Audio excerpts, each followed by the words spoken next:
সুপ্রভাত বন্ধুরা, আমি অনামিকা ডেইলি লাইফ চ্যানেলে তোমাদের অনেক অনেক স্বাগত। বড়দের জানাই প্রণাম আর ছোটদের জন্য রইল প্রচুর প্রচুর ভালোবাসা। তো আশীর্বাদ ও ভালোবাসা নিয়ে আজকের ব্লগটা আমি শুরু করছি। আজকে হচ্ছে শুক্রবার আর এখন বাজে ভোর 5টা। তো এখন থেকেই আমি আমার ব্লগটা শুরু করছি। তো সকালবেলা ঘুম থেকে উঠে আমি ঘরে বিছানা তুললাম, বিছানা তুলে ঘরটা ঝাড় দিয়ে নিলাম। তারপর এই উঠোনটা ঝাড় দিয়ে নিচ্ছি।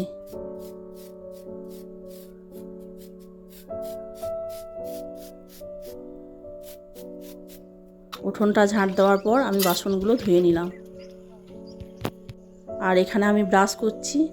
আমার ছেলের ব্রাশ করা হয়ে গেছে। ব্রাশ করে চা করলাম, চা করে মা ছেলে দুজনেই চা খেয়ে নিলাম। তারপর এখানে দাদুকে ফোন করে দিয়েছিলাম, দাদু মাছ নিয়ে চলে এসেছে। তো এখানে আমি মাছ কিনে নিচ্ছি। দাদু প্রত্যেক দিন সিলভার মাছ নিয়ে আসে, তাই দাদুকে দেশি মাছ আনার জন্য বারবার করে বলছিলাম যে আমার ছেলে সিলভার মাছ খেতে চায় না, যে দাদু দেশি মাছ নিয়ে এসো। কেন বাজারে যেয়ে সকালবেলাতে মাছ কেনার সময় থাকে না, তাই দাদুর কাছেই মাছ নিই, ঘরে বসে মাছ নিতে পাই। তো দাদুকে বললাম দাদু প্রত্যেক দিন সিলভার না নিয়ে এসে মাঝে মাঝে দেশি মাছও নিয়ে আসবে। মাছ কিনে নিয়ে আমি এখানে মাছটাকে বেছে নিচ্ছি। মাছ সঙ্গে সঙ্গে বেছে নিলেই ভালো হয়, একটু দেরি হয়ে গেলে মাছের আঁশগুলো শুকিয়ে যায়, তখন আবার মাছ কাটতে অসুবিধা হয়।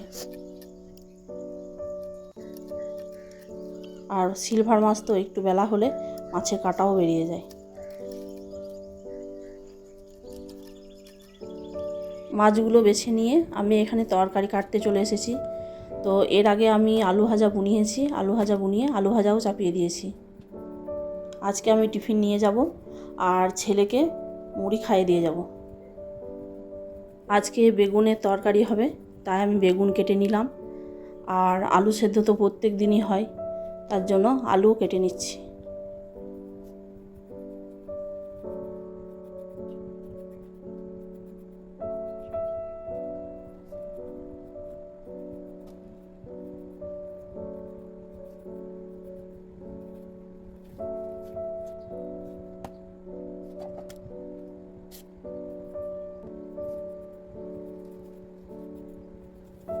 আজকে শুক্রবার আর আজকে সন্ধ্যাবেলা আমার ছেলের ড্রয়িং আছে, তাই আগের সপ্তাহে স্যার যে ড্রয়িংটা দিয়েছিল সেই ড্রয়িংটাও আঁকছে।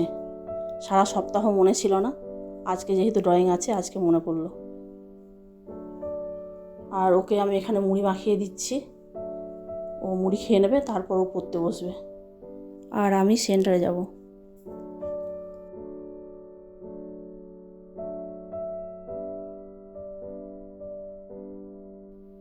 আবার অনেকক্ষণ পর ফিরে এলাম বন্ধুরা।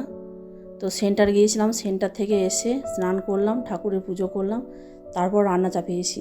প্রেসার কুকারে ভাত বসিয়েছি, ভাতে আলু দিয়েছি, আর এখানে সবজিও কাটা আছে, মাছও বাছা আছে। আর এখানে আমি মিক্সিতে মশলা করে নিয়েছি, জিরে, লঙ্কা, আদা, পেঁয়াজ, রসুন আর টমেটো দিয়ে একটা মশলা করেছি। এটা আমি বেগুনের তরকারিতেও দেবো আর এটা আমি মাছের ঝোলেও দেবো। কড়াইয়ে তেল দিয়েছি, তেল দিয়ে 5 ফোড়ন, শুকনো লঙ্কা দিয়ে বেগুন আর আলু দিয়ে একটু নাড়াচাড়া করব। এখানে ভাত নামিয়ে মাছ ঝরতে দিয়েছি আর আলুগুলো বার করে রেখেছি। তো একটু নাড়াচাড়া করার পর হলুদ, লবণ আর যে মশলাটা করে রেখেছিলাম সেই মশলাটা দিয়ে একটু নাড়াচাড়া করে নেব। বেশ কিছুক্ষণ নাড়াচাড়া করার পর যখন মশলার গন্ধটা চলে যাবে, তখন এই তরকারিটার মধ্যে একটু জল দিয়ে দেবো। জল দিয়ে তারপর ফুটতে দেবো। আর এখানে বাটিতে আমি তরকারিটা ঢেলে নিয়েছি, খুব তাড়াহুড়ো আছে, খেয়ে যাবে, তাই তরকারিটা বাটিতে ঢেলে নিয়েছি আর কড়াইয়ে মাছের ঝোলের জন্য মশলা করছি। তো সব মাছগুলো আজকে করব না, কিছু মাছ টিফিন বক্সে ভরে ফ্রিজে রেখে দেবো আর কিছু মাছ আজকে ঝোল করব।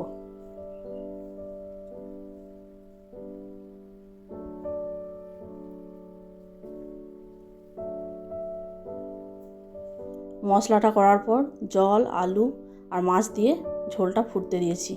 আর এখানে বাবু বাবাকে খেতে দিয়েছি, শুধু ঝোল দেওয়া হয়নি, তাই ওকে ঝোলটা দিয়ে আসবো।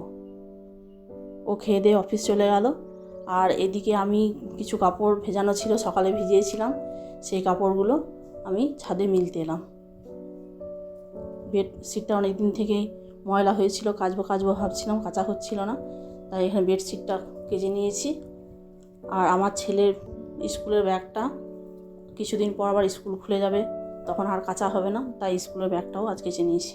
ভীষণ গরম বন্ধুরা, সকাল থেকে দুবার স্নান করা হয়ে গেছে।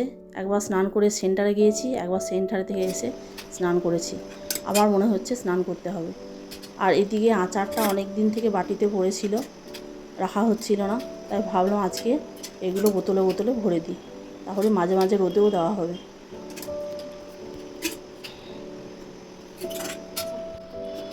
আমাদের বাড়ির তিনজনই আমরা আচার খেতে খুব ভালোবাসি, তাই যা আচার করা হয়েছে অনেক দিনই চলে যাবে, আর রোদে দিলে অনেক দিন থাকবে।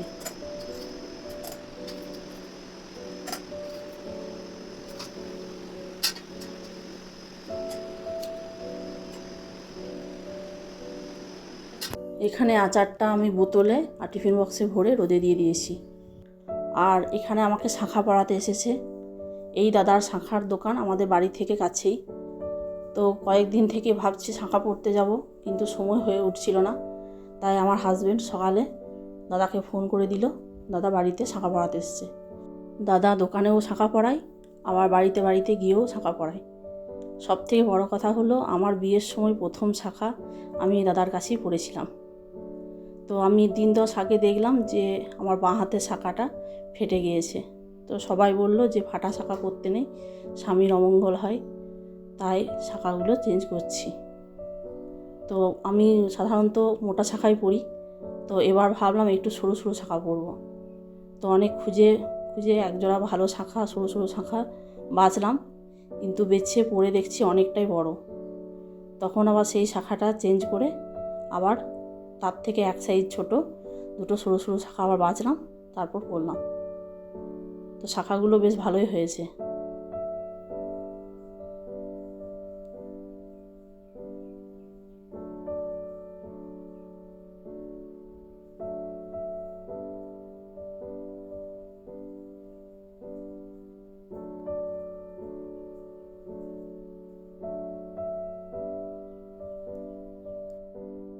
আবার অনেকক্ষণ পর ফিরে এলাম বন্ধুরা।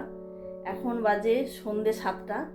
তো দুপুরবেলা খাওয়া দাওয়া করার পর একটু বিশ্রাম নিয়েছিলাম, তারপর বিকেলে ঘুম থেকে উঠে বিকেলে সমস্ত কাজকর্ম সারলাম। আর আজকে হচ্ছে শুক্রবার, আজকে আমার ছেলে ড্রয়িং আছে, ও 6টার সময় ড্রয়িং করতে গেল। তো আমি কাজগুলো সব কমপ্লিট করে সন্ধে দিলাম, সন্ধে দিয়ে রেডি হলাম, রেডি হয়ে এবার ছেলেকে আনতে যাব। তো 7টা বাজছে, 7টা থেকে 8টা পর্যন্ত এখন 1 ঘন্টা ওদেরকে শেখাবে, কিন্তু ওখানে যে আরও সব মারা আসে তাদের সাথে একটু গল্প গুজব করবো, তার জন্য একটু আগে চললাম। তো তোমরা দেখতে থাকো ব্লগটা। এখানে ড্রয়িং শেখানো হচ্ছে, এটা আমাদের পাড়ার ক্লাবে শেখানো হয়। 2টো ব্যাচ আছে, একটা 4টা থেকে 6টা আর একটা 6টা থেকে 8টা। তো আমার ছেলে আছে 6টা থেকে 8টার ব্যাচে। এখন স্কুল নেই, কিন্তু যখন স্কুল থাকে তখন স্কুল থেকে আসতে 5:30 বেজে যায়, তাই 6টার ব্যাচটাই ওর ঠিক। তো বন্ধুরা, অনেকটাই রাত্রি হয়ে আছে, এখন বাজে রাত্রি 11:30। আমাদের খাওয়া দাওয়া কমপ্লিট।